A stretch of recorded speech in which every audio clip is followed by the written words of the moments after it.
I'm here. Oh my gosh. My heart's beating. I'm here. Okay, but what happened in that? Oh gosh. I have two questions for you. First of all, when you found out what happens to Nat at the end of the episode you're a part of, what was your reaction? Did you know this was a one episode deal from the jump? They were like, it might be more than one. It might be what they were keeping it a little under wraps. But when I read it, Scott really tricked me because, in that scene where Nat's like, I can come with you, we can do it together. I was like, oh, great, let's go. Let's LFG, let's go on this journey.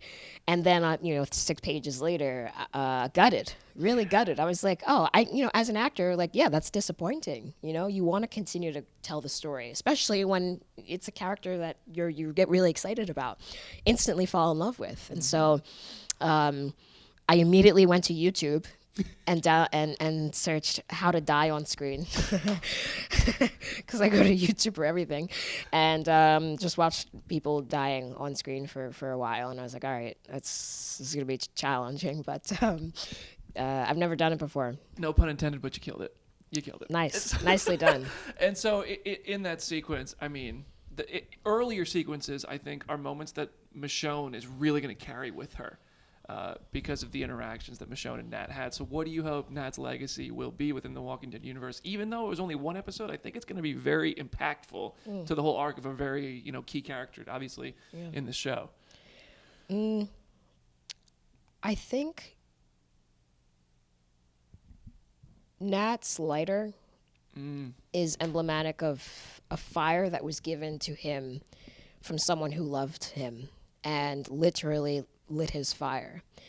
And I think a lot of people need to know that sometimes it's okay that you don't have your own fire, that someone can give you that lighter to keep you going. Mm-hmm.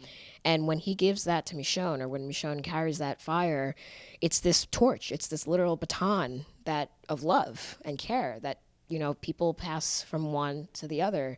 And especially in this desolate world, what's more beautiful than that is something that keeps that fire going. So I hope that's the takeaway. Was the letter your idea? No. I felt like one of those things that could have just been the actor was like, oh, I got this. We're going to give the character a tick. all credit to Scott. All credit to Scott and cool. Denai. Yeah, it's a beautiful image. It's also one of those things that feels like it could easily be like one of those cheesy type of ticks that is constantly there, but you made it work so well. Yeah. It was this perfect use of it, just help tell the story. Yeah, they asked me to to get used to it, and I took it home with me as I was working in prep, and so I YouTubed lighter tricks, and there's some crazy lighter tricks, like Zippo lighter tricks. There's all kinds of weird shit that they do.